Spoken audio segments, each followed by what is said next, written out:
Saya pernah di Madura, di Sumeneb itu berdebat dengan Isur Ramli, yang itu tokoh NU itu. Saya pernah berdebat dengan dia.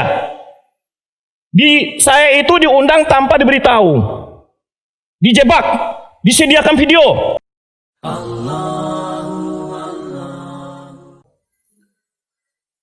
Kemudian perwakilan daripada kepolisian, Kasat Intel, Polsek, serta jajaran lainnya dari kecamatan ataupun kelurahan atau desa Jorong, termasuk pengurus masjid atau dan yayasan Jabal Rahmah yang saya hormati.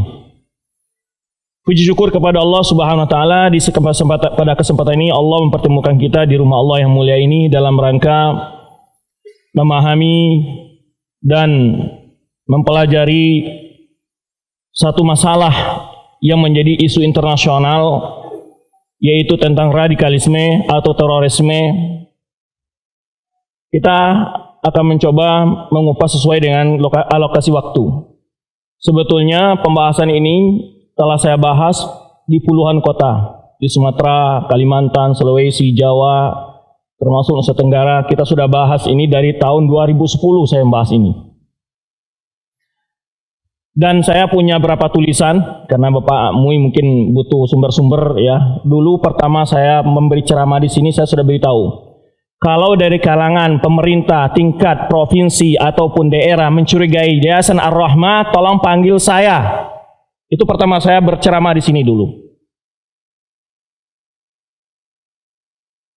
Pertama saya bicara di sini dulu karena saya sudah yakin akan ada isu-isu negatif terhadap yayasan ini. Dan saya bilang, jika ada apa-apa dengan Yayasan Ar-Rahmah mencurigai paham dan segala macamnya, tolong dikonfirmasi. Termasuk ustaz-ustaznya di sini konfirmasi. Panggil ustaz-ustaznya, apa pahamnya kamu ajarkan di sana? Kami mendengar begini. Jangan hanya menerima isu dari sebelah. Kecil orang jangan mematok cie dan mata lingo sebelah. Ya, kamu udah bisa banyak bahasa Minang kali batu ditegur kemarin di Solo, nggak boleh baca bahasa Minang karena kita live.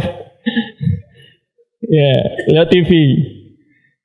Suananya mau candu bahasa Minang karena lama udah bahasa Minang. Karena bahasa Minang tuh bisa bila pulang kampung. Kalau pulang kampung tidak bisa bahasa Minang.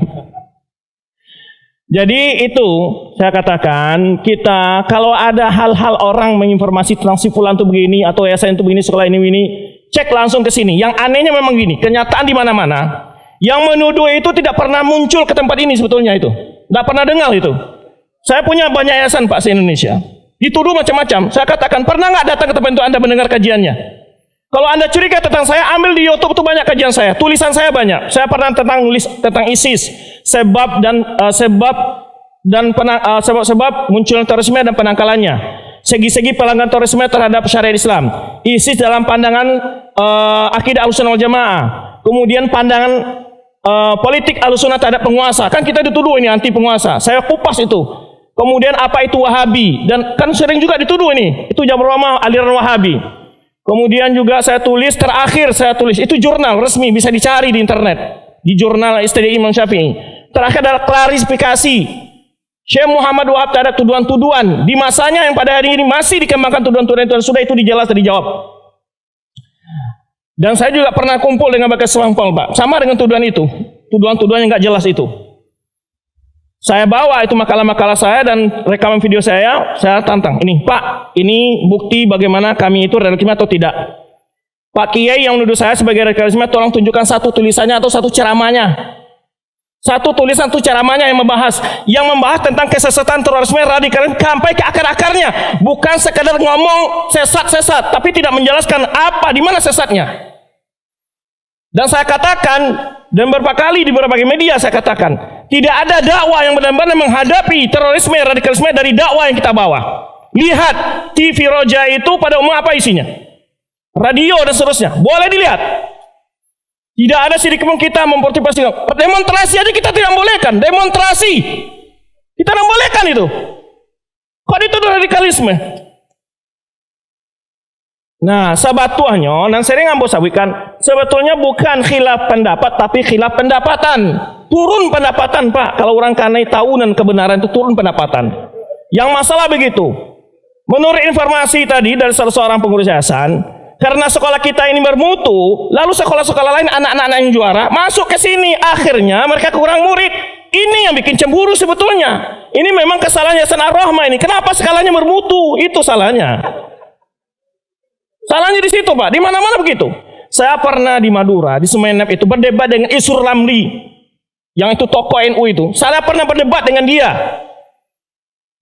Saya itu diundang tanpa diberitahu, dijebak, disediakan video. Sampai sekarang nggak berani menyebarkan videonya, Pak. Nggak berani menyebarkan videonya karena saya bantah semua tuduhan-tuduhan fitnah dia. Nggak pernah berani menyebarkan videonya. Tuduhan-tuduhan ini nggak ada bukti sebetulnya. Suka mengkafirkan, memang mudah mengkafirkan orang. Nggak mudah itu. Sebagaimana Pak Mui tadi menjelaskan, nggak boleh menyesatkan orang itu nggak mudah. Kalau tidak sesat Anda yang lebih dahulu ditarik ke neraka itu, dipentak pertanggungjawaban di hadapan Allah Subhanahu wa taala. Jadi kita tidak jangan gampang mengkafir, enggak ada kita mengkafir-kafirkan. Ya, maka ini saya katakan kembali, tolong kepada pihak keamanan apapun saja, saya katakan di mana kadang-kadang tolong satu kompi Intel hadir di kajian-kajian saya nggak masalah. Satu kompi Intel dah, kirim. Ada yang curiga nggak? Silakan. Saya katakan nggak ada, kita ini terbuka, nggak ada tertutup. Bahkan setiap kajian ini saya tanya tadi ke pengurus, dia undang nggak? Pejabat-pejabat undang Ustaz, termasuk Kemenak, tapi nggak pernah datang. Loh, gimana caranya? Datang ke sini dengar pengajiannya, rekam, ada yang salah, panggil si penceramah itu. Oh, ini salah kajian kamu ini. Gitu. Gentleman, jangan fitnah-fitnah. Karena saya mulai dengar, ya, mulai diisukan sebagai aliran Wahabi, mulai diisukan sebagai radikalisme, dan itu dulu awal-awal saya kesini saya sudah bilang waktu itu. Kalau ada tuduhan-tuduhan, tolong panggil para ustadz ke rumah saya kalau ada kecurigaan. Ya, itu sedikit mukadimah saya jelaskan. Ya, maka pada masyarakat jangan mudah terprovokasi. Jangan mudah terprovokasi dengan tuduhan-tuduhan itu. Apa yang kita ajarkan sini, bapak-bapak lihat sendiri dalilnya apa, perkataan siapa. Ya, kita tidak pernah mengajak ke ormas tertentu, aliran tertentu, tidak ada. Kita mengajak kepada Al-Quran dan Sunnah sesuai pemahaman para sahabat. Itu selesai. Muhammadiyah kah dia, NU kah dia, parti dia, siapapun dia. Ini kita ajak semua. Kita tidak mengajak orang ke ormas tertentu. Ya, dakwah kita bukan. Dakwah kita adalah berlomba dalam mencapai kebaikan. Maka kualitas sekolah kita tingkatkan demi menyebarkannya dakwah, gitu memang. Dan memang begitu dasarnya, rasa kecemburuan sebetulnya yang tidak bersiap bersaing membuat sebagian orang membuat fitnah ini. Itu saya ada temui di berbagai tempat begitu memang. Kadang-kadang karena pengajian mereka sepi, pengajian kita ramai, itu jadi masalah juga, Pak. Jadi masalah. Terutama kadang-kadang infaknya berkurang katanya. Nah, yang masalah tadi saya katakan, yang masalah sebetulnya bukan beda pendapat, beda pendapatan. Ya. Nah, kita ini dalam berdakwah tidak mematok angka-angka, Pak. Nggak ada ustaz-ustaz diundang ke sini tuh harus dibayar sekian puluh. Nggak ada. Nggak ada kita begitu.